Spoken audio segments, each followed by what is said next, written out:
अस्सलाम वालेकुम नाज़रीन, मैं हूं सलवा स्नैन और आप देख रहे हैं सूर्या न्यूज़ HD। आइए नजर डालते हैं आज की अहम खबरों पर।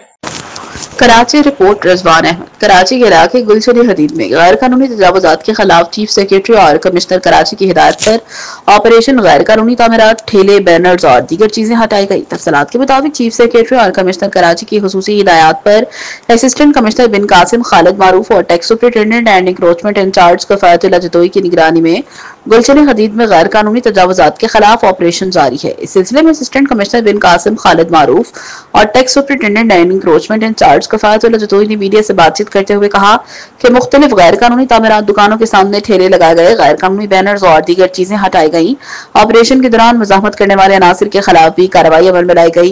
मुतादिद अफराद गिरफ्तार किए गए, जबकि इंतजामिया की जानिब से शहरियों को आइंदा तजावुजात न करने की सख्त हिदायत दी गई। उन्होंने कहा कि चीफ सेक्रेटरी और कमिश्नर कराची के वाज़ेह अहकामात हैं कि शहर के किसी भी हिस्से में कब्जा माफिया को बर्दाश्त नहीं किया जाएगा। अवामी सहूलत, ट्रैफिक रवानी की बहाली के लिए तजावुजात के खात्मे का यह सिलसिला तसलसल से जारी रहेगा। गुलशन हदीद समेत शहर भर में मरहलावार ऑपरेशन किए जा रहे हैं ताकि अवामी मकामात को हकीकी मानों में शहरियों के इस्तेमाल के लिए बहाल किया जा सके।